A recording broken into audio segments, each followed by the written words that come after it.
Life is precious. I think we would all agree. But often we find that we take the very things that we do every day in life for granted until something happens in a blink of an eye. Hello, I'm Tom Russo, and this is In a Blink of an Eye, where we discuss stories from ordinary people whose lives are changed in an instant and how they overcame through faith, courage, and determination. Join me on this podcast for uplifting stories of how people face various challenges and learn to not only survive, but thrive. In a Blink of an Eye is sponsored by TradingCardsMarketplace.com. Discover, connect, and collect. That's TradingCardsMarketplace.com. Now, ladies and gentlemen, I have to tell you, I am so excited about my guest today. Everybody knows that I'm a Texas Tech grad, so there's a special place in my heart for members of the football team from Texas Tech and in days gone by. And one of my favorite offensive linemen from the late 80s, early 90s, Bingo Mancillas, is here with us. Bingo, welcome to the program. Hey Tom, how you doing? Glad to be here. I am so excited to have you. So many memories watching you play and destroy people and lead the way for Bam Morris and so many other great running backs. I think Anthony Lynn was on that team too. Just unbelievable things that I know you have incredible stories. And we'll get to some of those, but I want to throw it to you and kind of tell everybody where are you from? Where you grew up, how you wound up in Lubbock, and then how you full circle where you're at now. Okay, I grew up in Alice, Texas, a little place in South Texas close to Corpus Christi. Uh, Football town. They shut down the businesses Friday night lights all the way over there. True Friday Night Lights. Yeah, and my head coach was Bruce Bush. He was a really, really good. He recently got inducted into the high school coaches Hall of Honor. Anyway. We grew up down there, and those coaches told us Alice is it is a oasis for kids that just don't want to win. So I grew up there, and eventually Texas Tech found me down there. I got a full scholarship to play at Texas Tech. Played from '89 to '93. Played with some great football players: Bam Bam Morris, Zach Thomas, Marcus Coleman. You know, it it was an amazing time in my life, and, And just those teams were so much fun to watch. And for people that don't realize, Spike Dykes was the head coach there then, and Spike is special to me for so many reasons, but I know he was special to you as well. but yeah, Spike was awesome. Actually, he coached in Dallas in 1970. So, Really? a lot of our conversations came back to Alice, Texas whenever I talked to him, and I knew great he had was been great. all over the place. I knew he had been in Midland, I think, but he'd done all over, and he was just a West Texas boy at heart, though. When you got out there at Texas Tech, that's for sure. Funny Anyway, so you're at Tech, you're playing football with some unbelievable athletes. Several of them went on to great pro careers. Zach's even in the Pro Football Hall of Fame, I think, and Very the proud of College that. Football Hall of Fame, right? Very proud of Zach. Yes, sir. Yeah. Pampa, Texas, the Pampa Harvesters. Uh, Very proud of him. Yes, My son used to idolize him when he was a kid, and, I'm really proud of Zach, making it to the Hall of Fame. It shows what kind of coaches we had, and, the program we had, and the way they taught us and made us believe in ourselves, and made us work every day. So it was a blessing to be coached by Coach Dykes and his staff. absolutely, absolutely. And uh, funny side story, real quick. His son Sonny played baseball for Tech, Yes, sir. and I used to have a baseball card store in Lubbock on 34th and University back in the day, about the time you played. And Sonny used to come all the time to my baseball card store, and now here he is, a big college football coach that you see on Saturdays all the time. So Yeah, real anyway, that's a funny side story. But okay, so you're playing football. Some things kind of happen to you.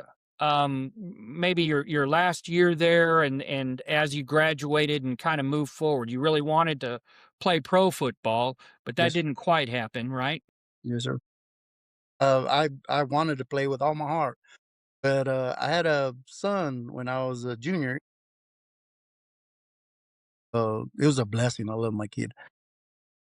Yes, everything kinda changed that moment. You know, I wanna play pro football so bad, and I would've done anything to do that, but, when that my son came out, I started thinking different. You know, I got a kid, I gotta take care of my kid, Right. Right. and, so, even before that, let me tell you that story about, the UP. Oh, wow. Yeah, folks, this is a very incredible story. But it'll come back full circle, with everything that I believe nowadays. One night, my friend, and teammate Robert, and I we were staying at a suite at the UP, and it was just for the summer because everybody left that summer. And, we were asleep one night, and, we had a summer job helping out at the Air Force Base over there, uh, doing whatever, little odd jobs for 'em, but we were asleep that night, and all of a sudden, wait, before, that happened, when we first moved in there, we cleaned out the place, and I found a little crucifix on the floor, and I put it up with a tack on my wall, and I, just pasted it up there, and I was asleep one night. All of a sudden, I felt something heavy sit on my stomach, just heavy, Now and I you were a big dude and you were a strong dude. I was bench pressing over 400 pounds, squatting 600 and something pounds, and this thing sat on my stomach, so I started struggling. I was trying to get it off. I'm like, "What is it? What's going on here?" Right? And after about a minute, I couldn't breathe, and I panicked, and I looked at that cross, and I started saying the Our Father. I said, "Our Father, who art in heaven, hallowed be thy name. Thy kingdom come." And that thing started slowly lifting off my stomach, and I looked to the right after it lifted off my stomach, and I saw a red fog floating away, and that freaked me out so bad I can't that imagine. So it was it felt like an evil presence of sorts. evil presence, yes, and I saw it, I started pinching myself. I was like, "That really happened?" And I was like, "I'm awake." I feel myself pinching myself, and for the rest of that summer, while we stayed in that little suite, I didn't fall asleep until I was exhausted. I mean, I had to work the next day, I couldn't go to sleep. I was exhausted, and I didn't tell my roommate. I asked him, "Hey, did anything happen? Anything happen last night? Everything was okay?"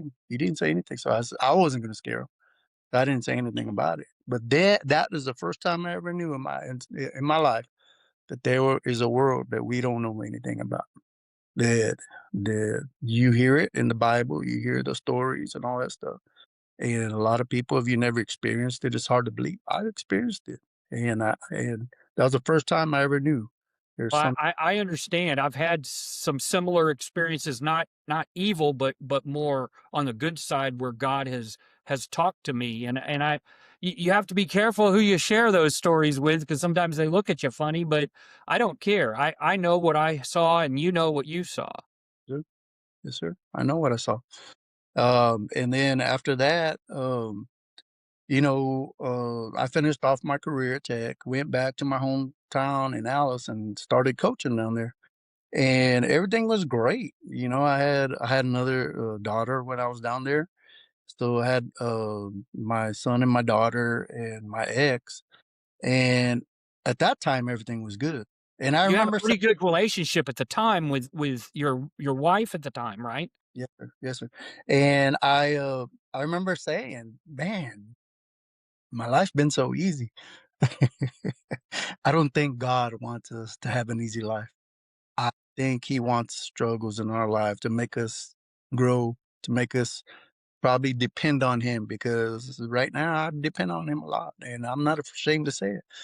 But anyway, once I said that, things started going wrong in the relationship and eventually, it didn't work out and I blamed him and I was angry at him and I was like, I I believed in you with all my heart. My best game I ever played in my life, against the University of Nebraska when I got done. First thing I said, "Thank you, God, for giving me this opportunity and this blessing." And then after that happened with my family, I was like, "Man, I don't want nothing to do with you. Uh, you You you let my." shut God out at that point. Yes, sir. You You shut let me. God out, and it's so easy to do, Bingo. I know when my eye problem happened, I blamed God. I was like, "Why did you do this to me? Why things were going so well, like you said, I was happy." And you fell into that same category. Yes, sir. You Yes, sir. blamed God. And I did. Anything that had to do with religion or anything like that, I didn't want anything to do with it. I blamed him. And it happened, and then it went on for quite a while, but eventually something started happening where I started feeling like there was a negative presence around me or something. Negative things started happening, and it started scaring me.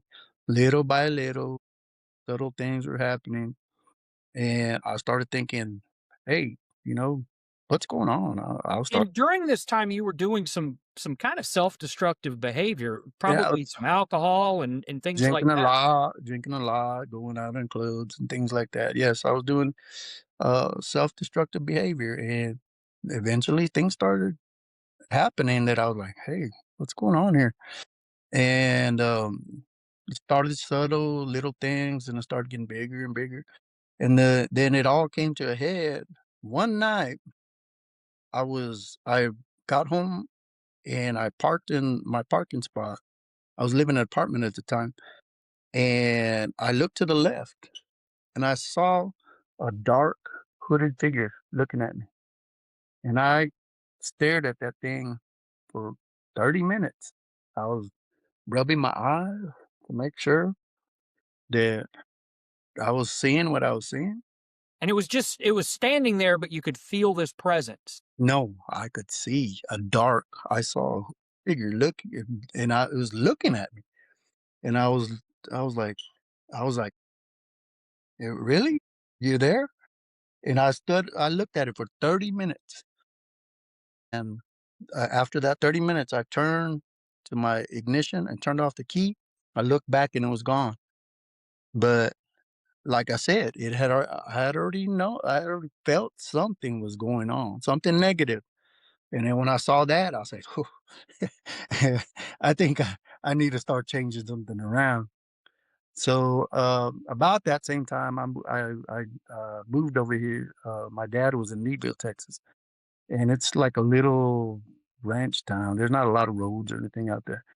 But I was like, "Man, something's gotta change." So about that time, I was jogging every night. I jog it. I jog. I'm an old man and my knees hurt, but I still try and jog. But back then, I was jogging all the time, and I would jog by a little church. Every time I stopped at a church, I said, "If you're there, show me who you are, and if you're really there." For 2 years, nothing.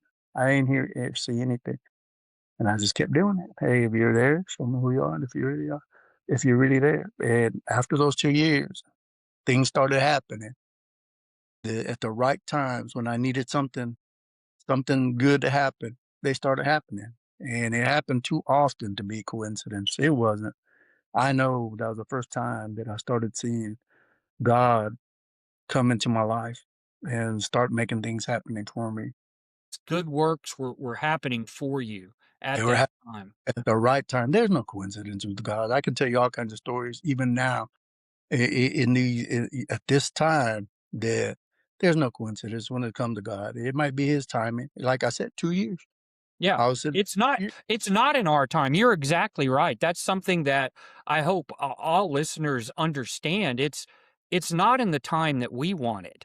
It's not when we expect it. It's in God's time, and God knows the right time. I I I I certainly believe that and certainly understand that. Anyway, things started happening. I went on and moved into Houston. Got me a job. Got into another serious relationship. Had two more beautiful kids from that relationship, and just started everything started happening, and then, you know, you always go through rough times. They were gonna, at the school that I was for 10 years when I first got here to, Houston, they had to make cuts, and I was not one of the first people hired there, so they had to get rid of the younger ones before they could get rid of the people that been there the longest. Sure.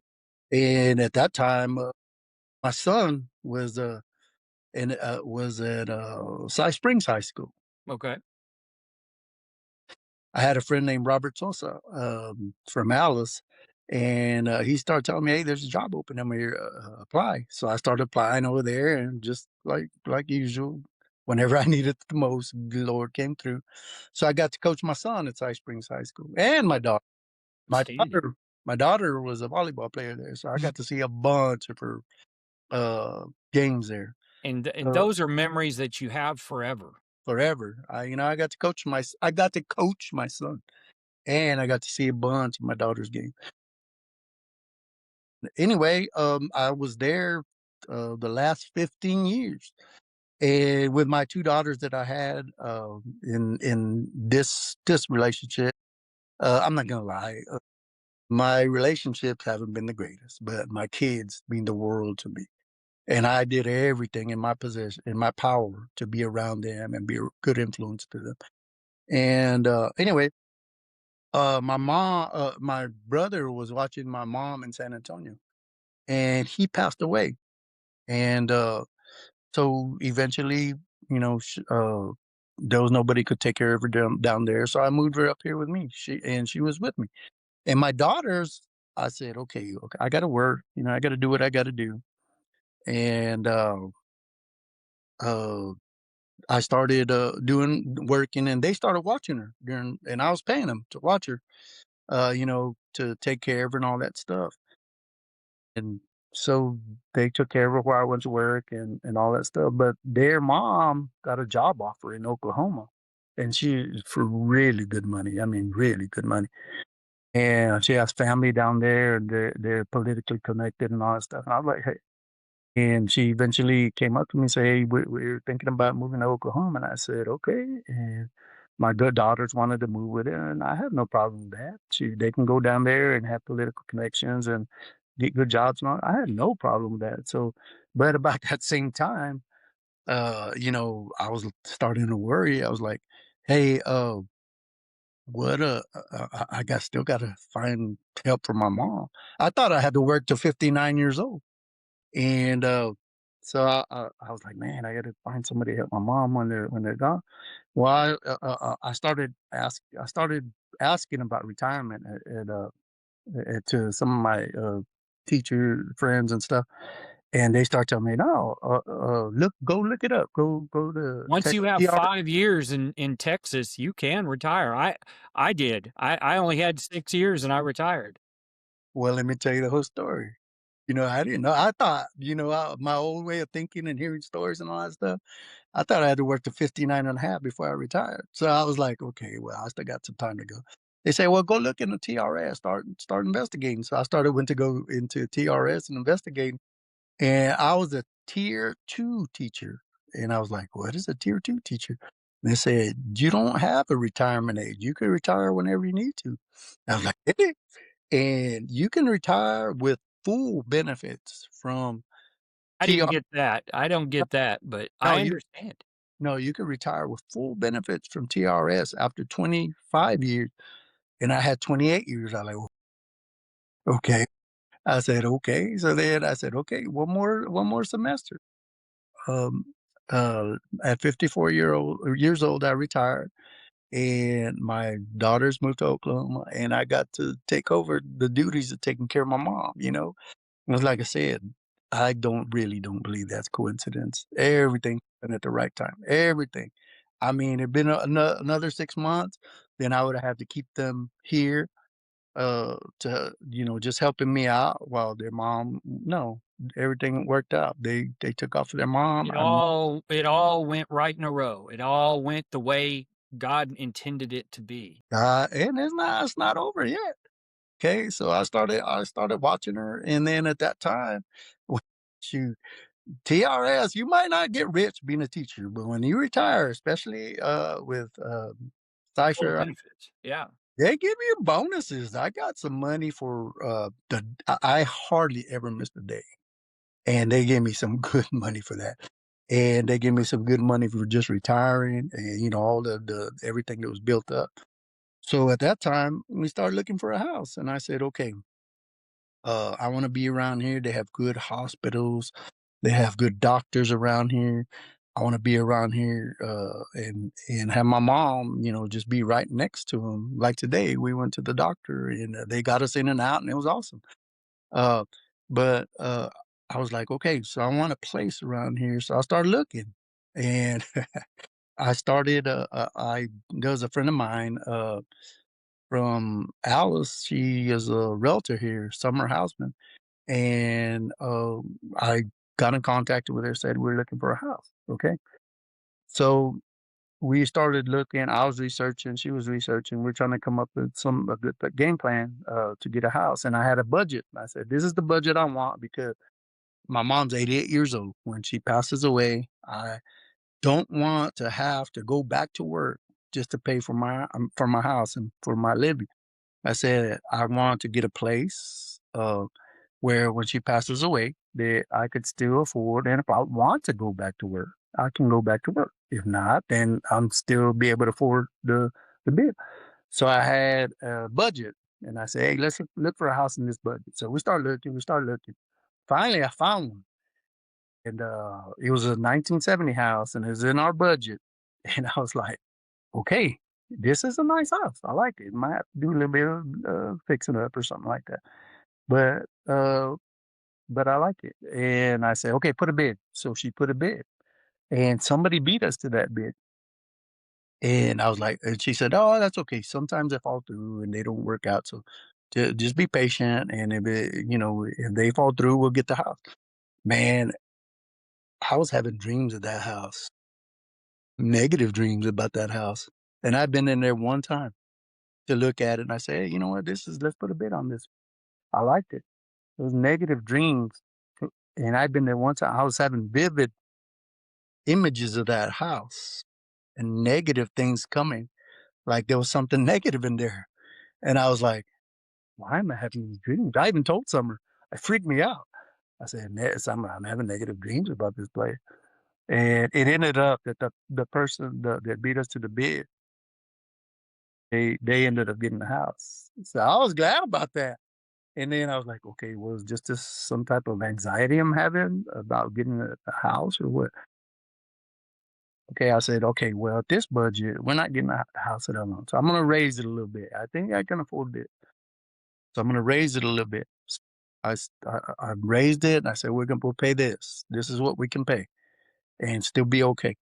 And so I started doing our research. She was doing her research. There was 4 houses one day that we were gonna it was here in Conroe, actually up in Willis, coming down to Conroe. So we went to Willis, was further from my mom's hospitals and all that stuff. So we looked at it and said, "Hey, the first one, hey, this is a good one. We can make it back and forth to the hospital, even though it's a little longer. So let's think real hard about this one." Then we went to the next one.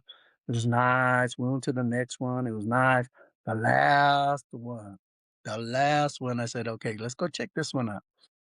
So we came to this house and I started looking at it and I was like, and It then felt right. it felt right. It was like we walked into this house and I was like, "Wow." And I was like, "This," and I was like, "Let's go walk around. Let's go walk around. Let's look at this thing."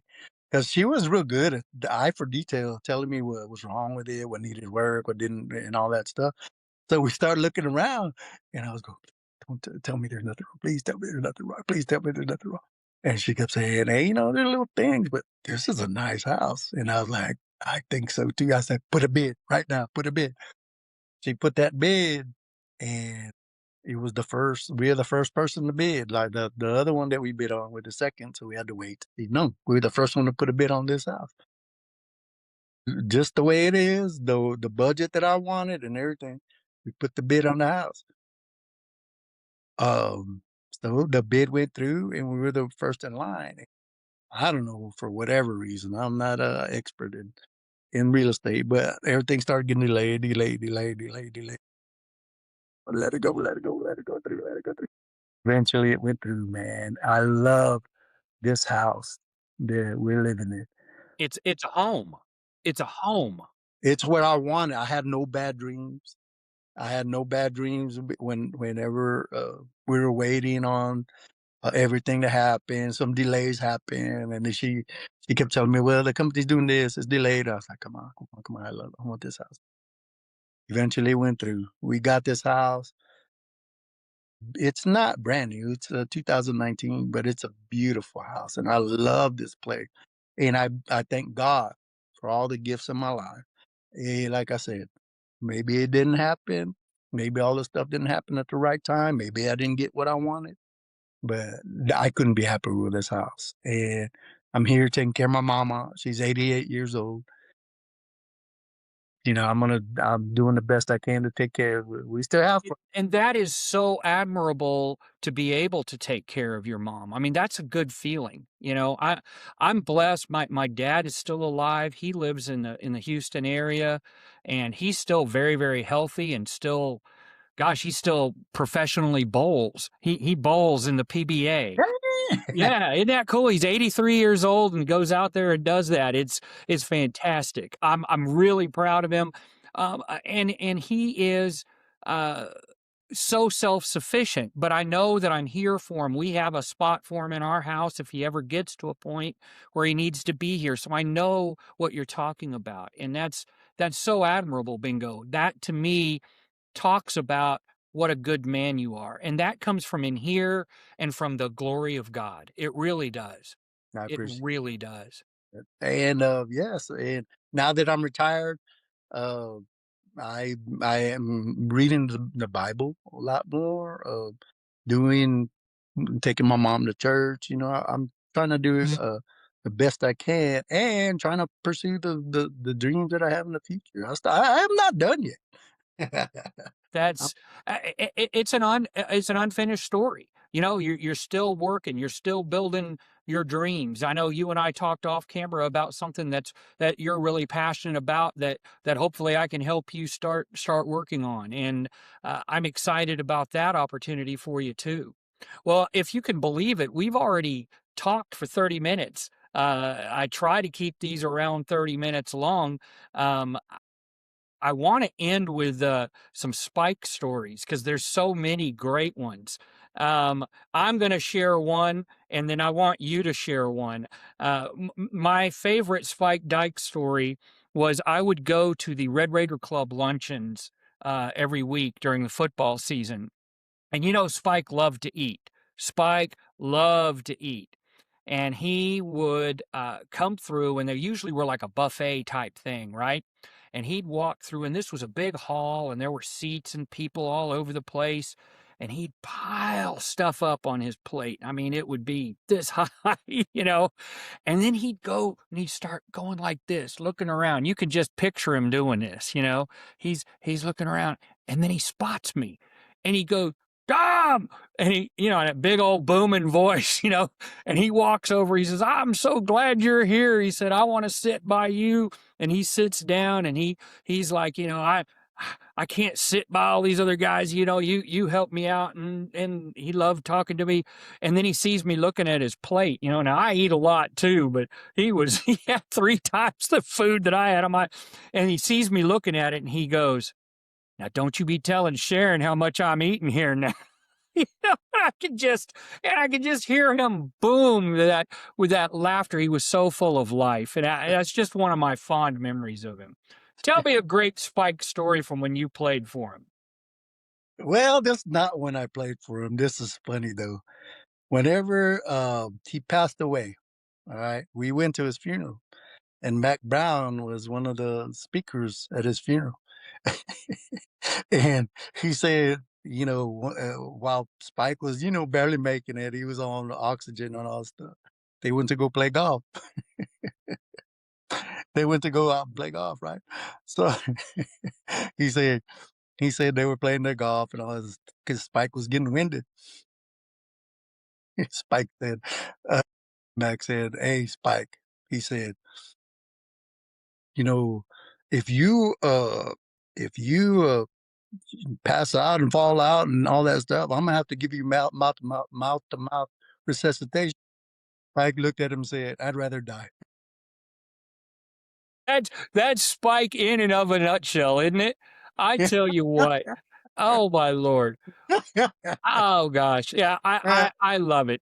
You Yeah. know, and bingo, all the great football stories you can tell. I'm hoping that you join us on one of our sports podcasts as a guest. Uh, that we'll get to at some point.